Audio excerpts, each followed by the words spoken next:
Tun Hussein Onn adalah Perdana Menteri Malaysia yang ketiga berkhidmat dari tahun 1976 hingga 1981. Beliau dilahirkan pada 12 Februari 1922 di Johor Bahru, Johor dan berasal daripada keluarga yang terlibat dalam politik. Bapanya, Dato' Onn Jaafar, merupakan pengasas Parti Pertubuhan Kebangsaan Melayu Bersatu, UMNO. Hussein Onn mendapat pendidikan awal di Singapura sebelum menyambung pelajaran di English College, Johor Bahru. Beliau kemudian melanjutkan pelajaran dalam bidang undang-undang di Lincoln's Inn, London, tetapi pengajiannya terganggu oleh Perang Dunia Kedua.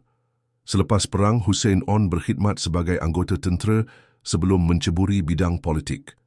Karier politiknya bermula apabila beliau menyertai UMNO dan memegang beberapa jawatan penting dalam parti serta kerajaan, termasuk sebagai Menteri Pelajaran.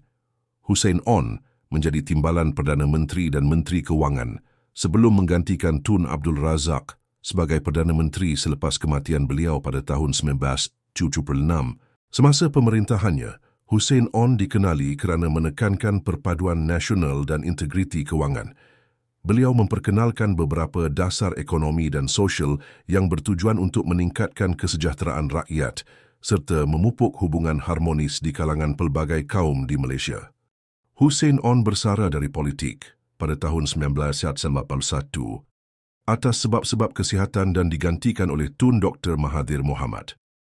Walaupun beliau berkhidmat sebagai Perdana Menteri dalam tempoh yang singkat, sumbangannya dalam mengukuhkan kestabilan politik dan sosioekonomi Malaysia dihargai dan diingati. Selepas bersara, Hussein Onn aktif dalam organisasi awam dan terus berkhidmat kepada masyarakat sehingga menghembuskan nafas terakhir pada 29 Mei 1990. Beliau dikenang sebagai seorang pemimpin yang berintegriti tinggi dan memiliki komitmen yang mendalam terhadap perpaduan negara.